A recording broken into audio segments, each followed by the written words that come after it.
வணக்கம், நான் தான் chef Dheena. Welcome back to chef Dheena's kitchen. இன்றைக்கி நம்ம கிச்சனில் சுண்டக்காய் வச்சு ஒரு அருமையான சாம்பார் எப்படி பண்ணுறது பார்க்க போகிறோம்.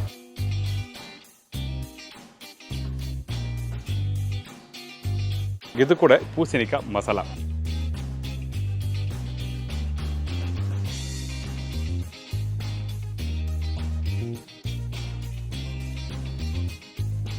சுண்டைக்காய் சாம்பாருக்கு தேவையான பொருட்கள்: சுண்டைக்காய் 1/4 கிலோ, தோரம்பருப்பு 100 கிராம், பாசிப்பருப்பு 50 கிராம், சின்ன வெங்காயம் 30லேருந்து 35 நம்பர், தக்காளி 3 நம்பர், பூண்டு 20 பல்லு, காய்ந்த மிளகாய் 4 நம்பர், மஞ்சத்தூள் 1/4 teaspoon, chilli powder 1/2 table spoon, தனியா பவுடர் 1 டேபிள் ஸ்பூன், முழு சீரகம் 1/4 டீஸ்பூன், கடுகு 1/4 டீஸ்பூன், கருவேப்பிலை சிறிதளவு, கொத்தமல்லி தேவையான அளவு, உப்பு தேவையான அளவு, எண்ணெய் சமைக்கிறதுக்கு தேவையான அளவு, நெய் 1 டேபிள் ஸ்பூன். இதாங்க இந்த ரெசிபிக்கு தேவையான பொருட்கள்.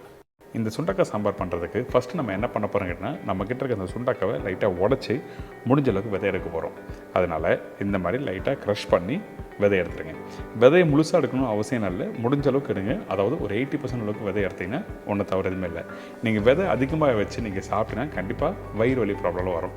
ஸோ அதனால தான் நம்ம என்ன பண்ணுறோன்னா முடிஞ்ச அளவுக்கு விதை எடுத்துகிறோம். அதே டைமில் கசப்பு தன்மை இருக்காது. இதுக்கு பிறகு நம்ம என்ன பண்ணுறோன்னா, இந்த இடித்து வச்சுருக்க இந்த சுண்டக்காவை தண்ணியில் போட்டு அலசி எடுத்துருங்க. ஒரு 2-3 வாட்டி நல்லா அலசிட்டு அதுக்கப்புறம் சமைக்க ஆரம்பிச்சிக்கலாம். அப்போ தான் அந்த விதை தனியாக வரும். நீங்கள் தனித்தனியாக கையில் எடுக்கணும்னு பார்த்தீங்கன்னா சாத்தியமே இல்லை, கண்டிப்பாக எடுக்க முடியாது. அதனால தான் தண்ணியில் போட்டு 2-3 வாட்டி அலசிட்டு அதுக்கப்புறம் வேக வைக்க போகிற பருப்போடு இதை போட்டு வேக வச்சிடணும். இப்போ ரெடியானதை இதை அப்படியே இன்னொரு பிளேட்டில் மாற்றி வச்சிடறோம்.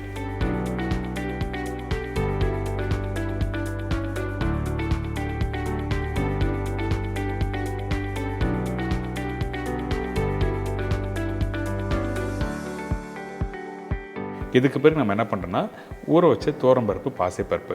நீங்கள் எப்போவுமே பருப்பு வேக வைக்கும் போது சீக்கிரமாக வேகணும்னு வச்சிங்கன்னா அந்த டைமில் இந்த மாதிரி பருப்பு நல்லா ஊற வச்சுருங்க. குறைஞ்சபட்சம் ஒரு 1/2 மணி நேரத்துலேருந்து 1 மணி நேரம் நல்லா ஊறணும். நான் சொன்ன குவான்டிட்டி கரெக்டாக இருக்கும். தோரம்பருப்பு 100 கிராம்னா 50 கிராம் பாசிப்பருப்பு. பாசிப்பருப்பு உங்களுக்கு அந்த டெக்ஸ்டர் கொடுக்கும், தோரம்பருப்பு டேஸ்ட்டை கொடுக்கும். ஸோ அதனால தான் ரெண்டுமே சேர்த்து போட்டிருக்கேன். இதுக்கு பிறகு இடித்து வச்சுருக்கேன் அந்த பச்சை சுண்டக்காவை போட்டிருக்கோம். அதுக்கு பிறகு 3 தக்காளியில் 1 தக்காளி போட்டிருக்கேன். ஒரு 10 சின்ன வெங்காயம், கருவேப்பிலை, இதுக்கப்புறம் முழு பூண்டு 10 பல்லு போட்டிருக்கோம். இதோட கொஞ்சம் மஞ்சத்தூள்,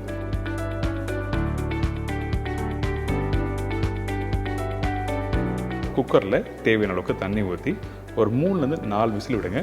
அப்படி இல்லைன்னா இன்னொரு விசில் எக்ஸ்ட்ரா விடலாம், தவறு எதுவுமே இல்லை. பருப்பு நல்லா வெந்துடணும், அப்போ தான் கடையிறதுக்கு ஈஸியாக இருக்கும். இப்போ ஓப்பன் பண்ணி பார்த்தீங்கன்னா இந்த மாதிரி பருப்பு நல்லா வெந்திருக்கும். அதே டைமில் அந்த சுண்டக்காவும் நல்லா வெந்திருக்கும்.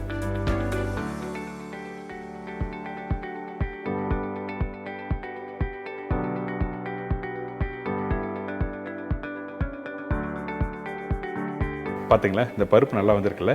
இதுக்கு பிறகு நம்ம என்ன பண்ணுறோன்னா, மண்சட்டியில் அப்படியே ட்ரான்ஸ்ஃபர் பண்ணிவிட்டு மத்து வச்சு நல்லா கடைஞ்சணும்.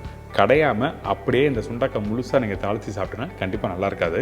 அதனால தான் மத்து வச்சு நல்லா கடைஞ்சிட்டு அதுக்கப்புறம் தாளித்து சாப்பிடணும்னு சொல்ல வரேன். இப்போது மண்சட்டியில் அப்படி நம்ம ட்ரான்ஸ்ஃபர் பண்ணியிருக்கோம். இதுக்கப்புறம் மத்து வச்சு முடிஞ்ச அளவுக்கு நல்லா கடைஞ்சிருங்க. நீங்கள் வீட்டில் கீரை எப்படி கடைவீங்களோ அதே மாதிரி நல்லா கடைஞ்சிருங்க. 1-2 சுண்டக்காய் முழுசாக இருந்தால் தவறு எதுவுமே இல்லை. ஸோ இந்த மாதிரி கடைஞ்சி எடுத்திங்கன்னா இந்த மாதிரி பக்குவத்தில் கரெக்டாக வந்திருக்கும். நல்ல கெட்டியான ஒரு டெக்ஸ்சர் வந்திருக்கும். இதுதான் கரெக்டான பக்குவம். நீங்கள் வீட்டில் பண்ணும்போது கரெக்டாக நீங்கள் இதே மெத்தடில் ஃபாலோ பண்ணும்போது கரெக்டான ஒரு சாம்பார் கிடைக்கும்.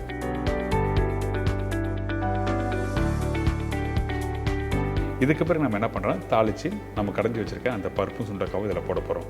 அதனால இந்த மாதிரி கடாயில் கொஞ்சம் எண்ணெய், இந்த எண்ணெய் சூடான பிறகு கொஞ்சம் கடுகு போடுங்க. கடுகு நல்லா பொரிஞ்ச டைமில் சீரகம். இந்த சீரகம் நல்லா பொரிஞ்சு வர பார்த்தீங்களா, அந்த டைமில் இடித்து வச்சுருக்க பூண்டு, தோலோட இடித்து வச்சுருக்க பூண்டு தான் போட்டிருக்கேன். தோல் எடுத்த பூண்டும் நீங்கள் போடலாம், ஒன்றும் தவறு எதுவுமே இல்லை. ஆனால் இடித்து நீங்கள் இந்த மாதிரி தாளிப்போட போட்டு சாப்பிடும்போது ரொம்ப வாசனையாக இருக்கும். இதுக்கு பிறகு மீதி உள்ள சின்ன வெங்காயம், காஞ்ச மிளகாய்,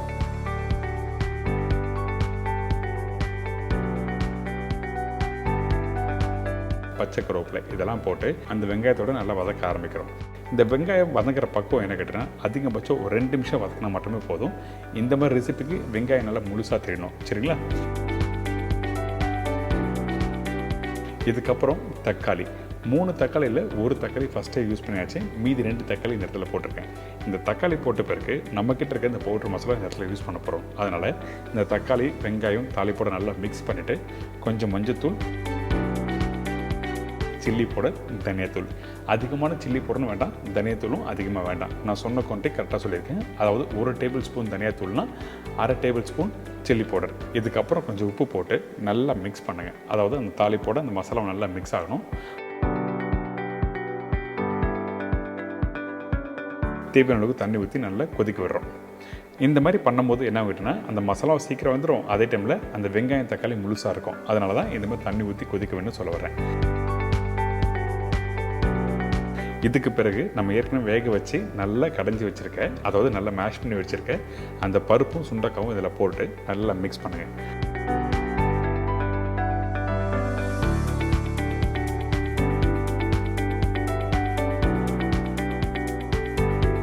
மிக்ஸ் பண்ணிவிட்டு இந்த இடத்துல தேவையான அளவுக்கு தண்ணி வேணும்னா நீங்கள் ஊற்றிக்கலாம்.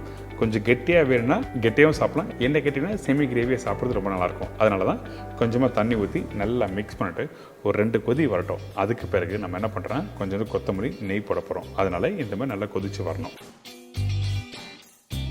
கடைசியாக கொஞ்சமாக கொத்தமல்லி, நெய் வாசனைக்காக. உங்களுக்கு வேணும்னா கொஞ்சம் நல்லெண்ணெய் ஊற்றிக்கலாம் நெய்க்கு பதிலாக, சரிங்களா? இப்போ இதெல்லாம் போட்ட பிறகு நல்லா மிக்ஸ் பண்ணி எடுத்தீங்கன்னா ஒரு சூப்பரான சுண்டக்காய் சாம்பார் ரெடி.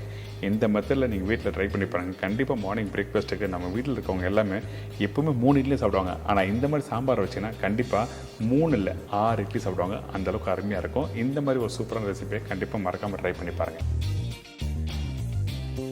இதை தொடர்ந்து ஒரு சூப்பரான பூசணிக்காய் மசாலா. மஞ்சள் பூசணிக்காய் 1/2 கிலோ, பச்சை வேர்க்கடலை 100லேருந்து 120 கிராம், தேங்காய் பத்தை 3 நம்பர், பெரிய சைஸ் வெங்காயம் 1, காய்ந்த மிளகாய் 6 நம்பர், கடுகு 1/4 டீஸ்பூன், கருவேப்பிலை சிறிதளவு, கொத்தமல்லி தேவையான அளவு, மஞ்சத்தூள் 1/4 டீஸ்பூன், சில்லி பவுடர் 1/2 டீஸ்பூன், தனியா பவுடர் 1 டீஸ்பூன், உப்பு தேவைக்கேற்ற, நல்லெண்ணெய் குக் பண்ணுறதுக்கு தேவையான அளவு. இதாங்க இந்த ப்ரிப்பரேஷன் தேவையான பொருட்கள். இந்த பூசணிக்காய் மசாலா ஒரு இன்ட்ரெஸ்டிங்கான ஸ்டைலில் பண்ண போகிறோம். அது என்ன கேட்டிங்கன்னா வேர்க்கடலையும் கொஞ்சம் தேங்காவை நல்லா வறுத்து பேஸ்ட் பண்ணி அதுக்கப்புறம் இந்த பூசணிக்காய் போட்டு குக் பண்ண போகிறோம். அதனால் ஃபஸ்ட்டு இந்த கடாயில் தேவையான அளவுக்கு நல்லெண்ணெய் ஊற்றிருக்கேன். அதுக்கு பிறகு கடுகு நல்லா டப்புன்னு நல்லா பொரிஞ்சு வரட்டும். அதுக்கு பிறகும் கொஞ்சம் கருவேப்பிலை, வெங்காயம் மீடியம் சைஸ் இருந்தால் 2 நம்பர் போடலாம். பெரிய சைஸ் வெங்காயமாக இருந்தால் 1 நம்பர் போடுங்க. இந்த வெங்காயம் போட்ட பிறகு 2 நிமிஷம் வதக்குங்க. ரொம்ப நேரம் குக் பண்ண அவசியம் இல்லை. அதுக்கு பிறகு கட் பண்ணி வச்சுருக்கேன் இந்த மஞ்சள் பூசணிக்காய். இந்த மஞ்சள் பூசணிக்காய் தோல் எடுத்த பிறகு சின்ன பீஸாக கட் பண்ணுங்கள். ரொம்ப பெரிய பீஸ் வேண்டாம், அதே டைமில் ரொம்ப சின்ன பீஸ் வேண்டாம். ஒரு மீடியமான சைஸில் கட் பண்ணிங்கன்னா உங்களுக்கு குக் பண்ணி வரும்போது அந்த மசாலா போட்டு வேக வச்சிங்கன்னா முழுசாக இருக்கும். அதாவது இந்த ப்ரிப்பரேஷன் கம்ப்ளீட் ஆன பிறகும் அப்படியே பெருசாக இருக்கும். ரொம்ப சின்னதாக கட் பண்ணால் மசிஞ்சு போயிடும். அதனால தான் இந்த சைஸில் கட் பண்ண சொல்கிறேன். இப்போ இந்த பூசணிக்காய் போட்ட பிறகு 2 நிமிஷம் வதக்கிடுங்க. அந்த தாளிப்புலாம் கரெக்டாக அந்த வாசனைலாம் சூப்பராக வரும்.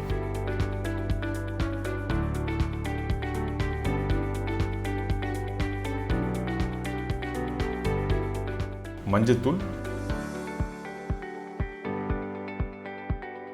சில்லி பவுடர், தனியா பவுடர் நான் சொன்ன ரேஷியோவில் போடுங்க. அதிகமான குவான்டிட்டி மசாலா பவுடர் இந்த இடத்துல வேண்டாம். 1 டீஸ்பூன் தனியானா சில்லி பவுடர் 1/2 டீஸ்பூன் போதும். அதே மாதிரி உப்பு தேவையான போட்டு இதை அப்படியே நல்லா மிக்ஸ் பண்ணுங்கள். வீட்டில் குழம்புத்தூள் இருக்குன்னா குழம்புத்தூள் 1/2 டீஸ்பூன் போட்டுக்கலாம்.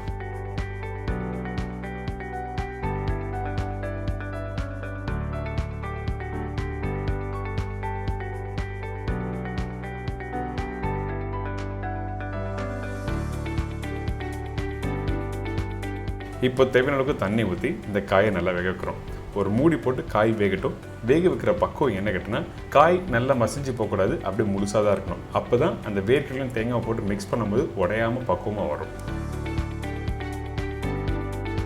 இந்த காய் வேகிறதுக்கு குறைஞ்சபட்சம் ஒரு 8லேருந்து 10 நிமிஷம் டைம் எடுக்கும். அதனால மூடி போட்டு நல்லா வேகட்டும்.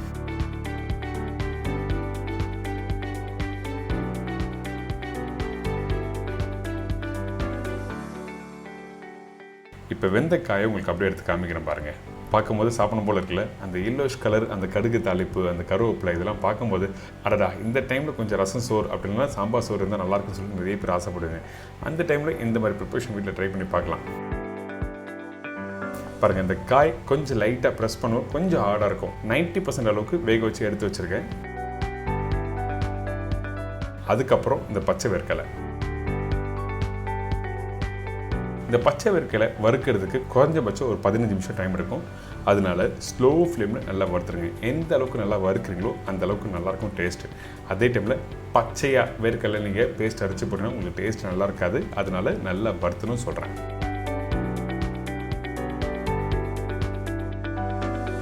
இப்போ வறுத்த வேர்க்கடலையை நீங்கள் கையில் லைட்டாக க்ரஷ் பண்ணி பார்த்தீங்கன்னா அந்த தோல் தனித்தனியாக வந்துடும்.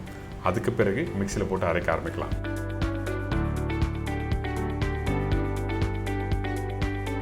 மிக்சியில் அரைக்கும் போது வெறும் வேர்க்கடலை மட்டும் இல்லை, இப்போ வறுக்க போகிற தேங்காயும் போட்டு நம்ம அரைக்க போகிறோம். இன்னொரு கடாயில் கொஞ்சம் எண்ணெய். இந்த கடாயில் எதுக்காக எண்ணெய் ஊற்றுறேங்கன்னா தேங்காய் வறுக்கிறதுக்காக. எண்ணெய் இல்லாமல் தேங்காய் வறுக்கலாம், ஆனால் வீட்டில் பண்ணுறது கொஞ்சம் கஷ்டமாக இருக்கும். அதனால கொஞ்சம் எண்ணெய் ஊற்றிருக்கேன். அதுக்கப்புறம் தேங்காய், காஞ்ச மிளகாய், கருவேப்பிலை இதெல்லாம் போட்ட பிறகு ஸ்லோ ஃப்ளேமில் வறுத்துருங்க. ஹை ஃப்ளேம் வச்சு தேங்காய் வறுக்கக்கூடாது. அப்படி வறுத்திங்கன்னா கலர் வந்துடும், ஆனால் அந்த தேங்காய் க்ரன்ச்சியாக இருக்காது, அதாவது நல்லா முறுமுறுன்னு இருக்காது வறுத்து முடித்த பிறகு.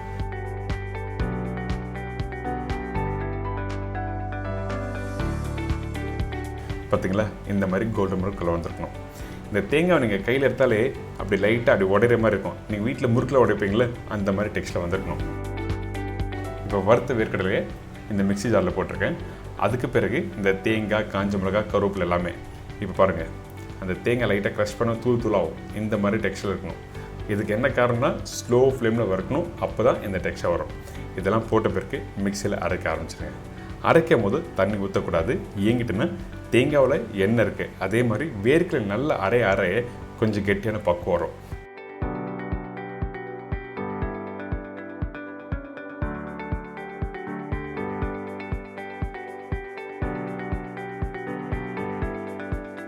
இந்த மாதிரி டெக்ஸ்டரில் கரெக்டாக அரைச்சிருக்கணும். இதுக்கு பிறகு ஏற்கனவே பூசணிக்காய் வேக வச்சிங்கல்ல, அதே கடாயில் இந்த பேஸ்ட்டை போடுறோம். பேஸ்ட்டை போட்ட பிறகு கொஞ்சம் கொத்தமல்லி, கருவேப்பிலை, தண்ணி ஊற்றி நல்லா குக் பண்ண ஆரம்பிக்க போகிறோம். தண்ணி ஊற்றுறேன்னா அதிகமான தண்ணி ஊற்றக்கூடாது. நான் எப்படி ஊற்றுறேன் பாருங்கள், கொஞ்சம் கொஞ்சமாக ஊற்றி குக் பண்ணுறோம். மீடியமான ஃப்ளேம் வச்சு குக் பண்ணுங்கள். தண்ணி ஊற்றின உடனே என்ன ஆகுதுன்னா அந்த வேர்க்கடலை கெட்டி ஆகிடும். அதனால் மீடியமான ஃப்ளேம் வச்சு குக் பண்ண சொல்கிறேன்.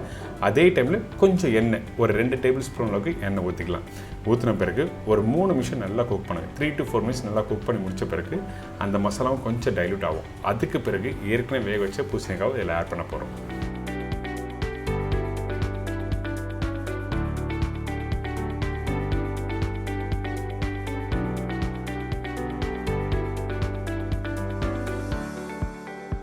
உப்பு இந்த இடத்துல செக் பண்ணணும். ஏங்கிட்டனா அந்த வேர்க்கடலையில் உப்பு மிக்ஸ் ஆகிருக்காது. அதனால் கொஞ்சம் லைட்டாக உப்பு இந்த இடத்துல ஆட் பண்ணுறோம். உப்பு போட்ட பிறகு நல்லா மிக்ஸ் பண்ணுங்கள்.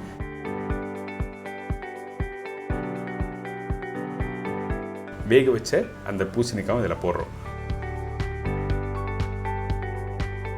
போட்ட பிறகு நம்ம என்ன பண்ணுறோன்னா இதை ஒரு 3 நிமிஷம் குக் பண்ணுறோம். அதே டைமில் கொஞ்சம் கருவேப்பிலை, கொத்தமல்லி போட்டு நல்லா மிக்ஸ் பண்ணிவிட்டு அதிகபட்சம் ஒரு 3 to 5 நிமிஷம் திருப்பி குக் பண்ணிவிட்டு எடுத்து சர்வ் பண்ணி பாருங்களேன். அடடா, பூசணிக்காய் மசாலாவை நம்ம இது வரைக்கும் வீட்டில் ட்ரை பண்ணாமல் விட்டோமே இந்த மெத்தடில் அப்படின்னு சொல்லிட்டு ஃபீல் பண்ணுவீங்க. இந்த ப்ரிப்பரேஷன் பேர் ஆக்சுவலாக என்னென்னா நெய் பூசணிக்காய் சொல்லுவாங்க. நெய் பூசணிக்காய் சொன்னால் நிறைய பேருக்கு தெரியாது. அதனால தான் பூசணிக்காய் மசாலா வச்சுருக்கேன். இந்த ப்ரிப்பரேஷன் வீட்டில் சப்பாத்தி, பூரி, இட்லி, தோசை, ரைஸோட எல்லாத்துக்கும் தொட்டு சாப்பிடலாம். அந்தளவுக்கு ஃபென்டாஸ்டிக்கான ப்ரிப்பரேஷன். ஏன் இன்றைக்கி மீன் தான் மறுநாள் சாப்பிடாம கேட்டிங்கன்னா கண்டிப்பாக சாப்பிடலாம். இன்னும் டேஸ்ட் அந்தளவுக்கு அருமையாக இருக்கும். என்ஜாய் பண்ணுங்கள்.